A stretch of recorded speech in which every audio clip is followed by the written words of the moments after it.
Hi, welcome back to the XII Sound channel and part 32 in the series all about my Project 12 DIY modular analog synthesizer. In this video we'll be looking at the latest module, which is basically an update of my Little Box's Dead Zone drone. Updated so that it will work well in Project 12, so it's gone from a single rail 9-volt supply to a dual rail 12-volt supply, which isn't a big difference really. The bigger differences are I've been able to add a couple of extra features by making it into a module for the main synth.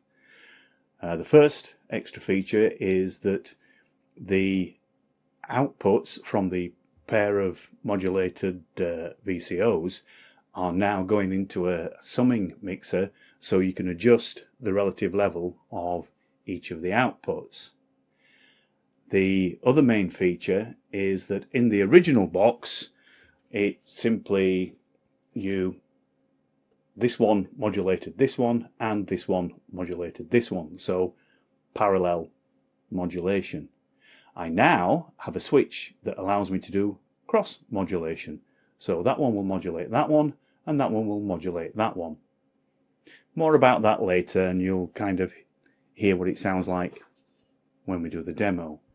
So talking of demo, what I'm going to do in this video is show you the modified circuit diagram, show you the strip board layout that I used, have a look at the panel controls, see what the new controls are, and then do a quick demo of basically the new features. If you want to go check out the original Little Boxes version, then follow the link either somewhere here or down in the description. And yeah, let's go and have a look at how I built the Project 12 version of the Dead Zone drone. This is the modified schematic. I can zoom in a little bit. These four are the oscillators, which is pretty much the same as what they were on the Little Boxes version. The difference is we now have this switch which goes from parallel to cross modulation, and so that's one of the additions, is the switch. On the output, this is where we have the summing mixer, so we've got the outputs from each of the parallel pairs go to the level potentiometers via a resistor, and then they go into the op amp to boost the signal, and then out to the output. For the 4106, the power supply is plus 12 volt and ground. For the op amp, the power supply is plus 12 volt and minus 12 volt. I'm also tying the unused inputs of the inverter to ground as well, just to try and cut down on some noise. And across the inverter power supply, I have a capacitor, which is basically just a decoupling capacitor, and once again just to help try and cut down some of the noise and interference from the inverter chip. So not a massive change really. It's just the switch and the mixer section. Okay, what I did was to try and put the theory into practice and test that my mixer section would actually work. I still had the breadboard version that I prototyped up for the Little Boxes dead zone. So I built the mixer section on another bit of miniature breadboard here. So that's got the plus 12, minus 12 and ground going into that. And this one just simply has plus 12 and ground because it's only driving the 4106 chip. Using the dual rail power supply gives me that bit more headroom in order to actually get a good response from the signals coming from this. So yeah, that's an advantage of having the dual rail power supply. And then rather than trying to wire up a switch, I simply used these jumper leads to replicate the action that I will get from flicking a switch from parallel to cross modulation. And yeah, it all worked really, really well.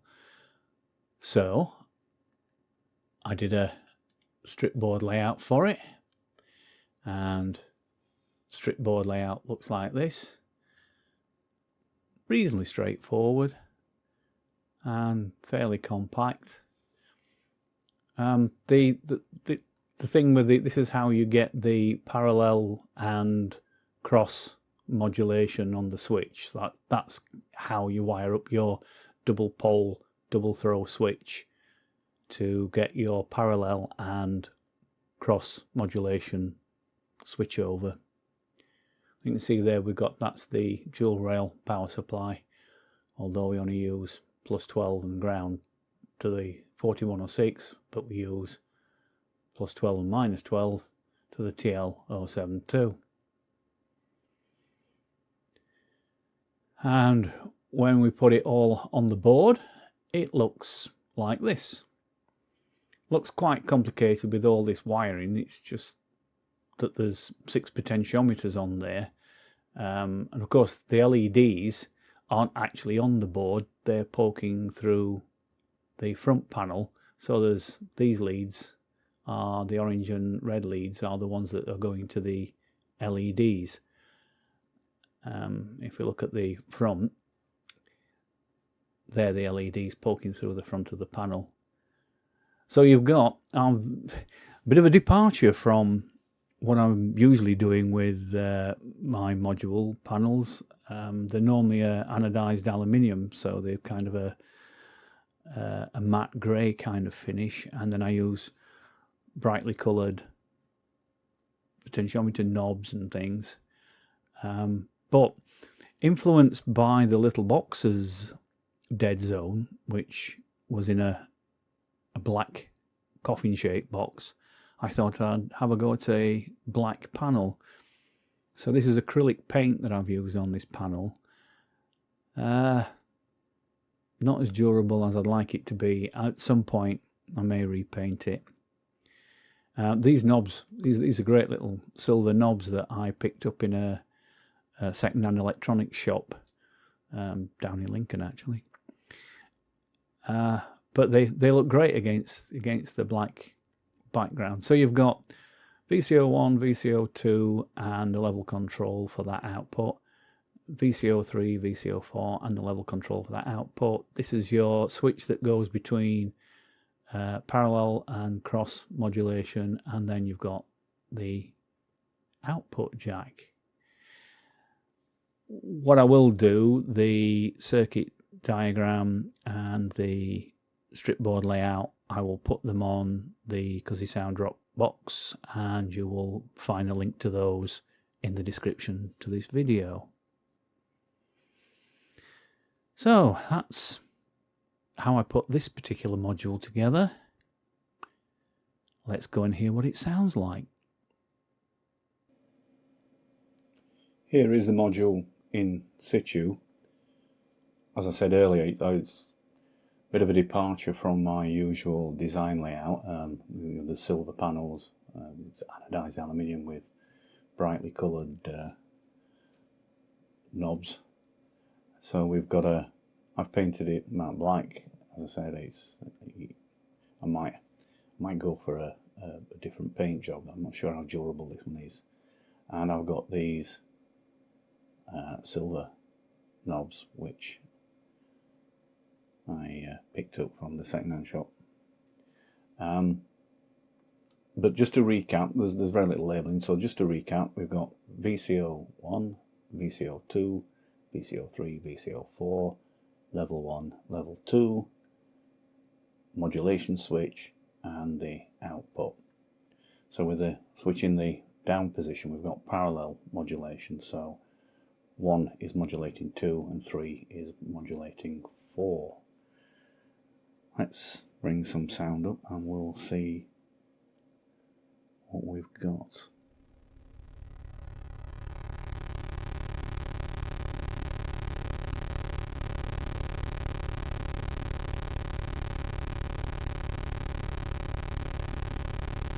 Okay, so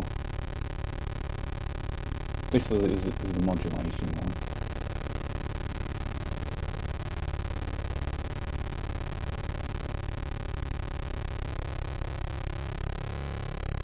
So that's modulating this.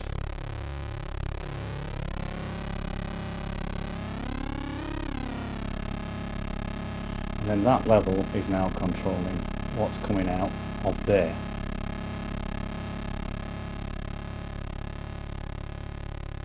Turn it down, like look it out all together, you've just got this one.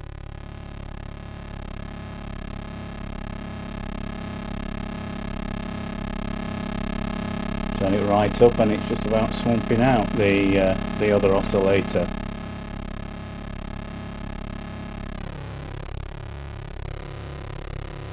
And again with this one, this one is modulating this. And there's the Z zone.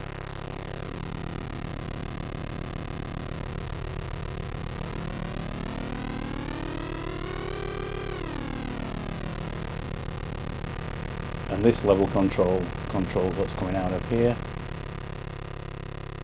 So now we've just got what's coming out of there.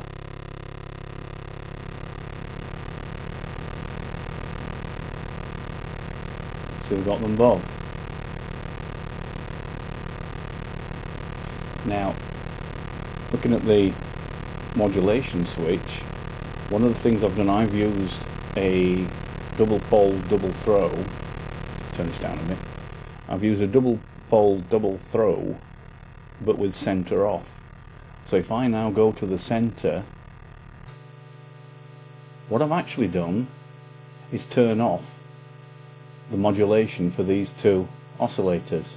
So in the central position, in the off position, the signal from these oscillators isn't getting passed through. So basically what I've got now are just two square wave drones.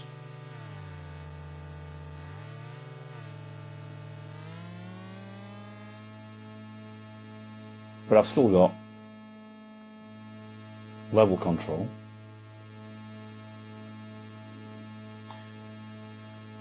Now if I go into the up position on the switch,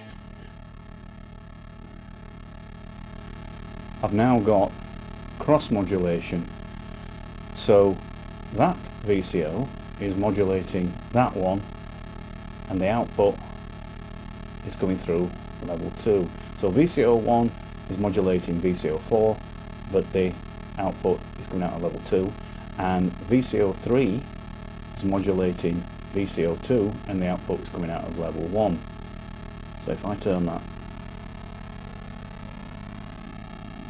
so that's affecting that one now. There you go, knock it out, just to prove that that is modulating that. And that one is now modulating that, just to prove it, and knock it out.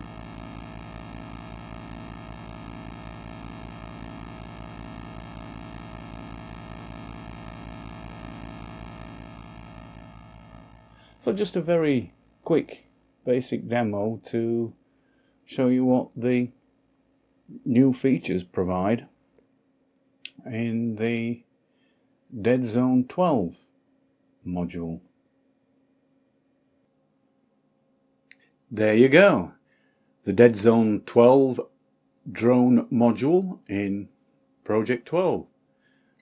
I've given you the circuit diagram, I've given you a strip board layout. Clean versions of those will be in the Dropbox folder, link below. And, well, yeah, if you fancy droning on in the dead zone, then go on, have a go, build your own.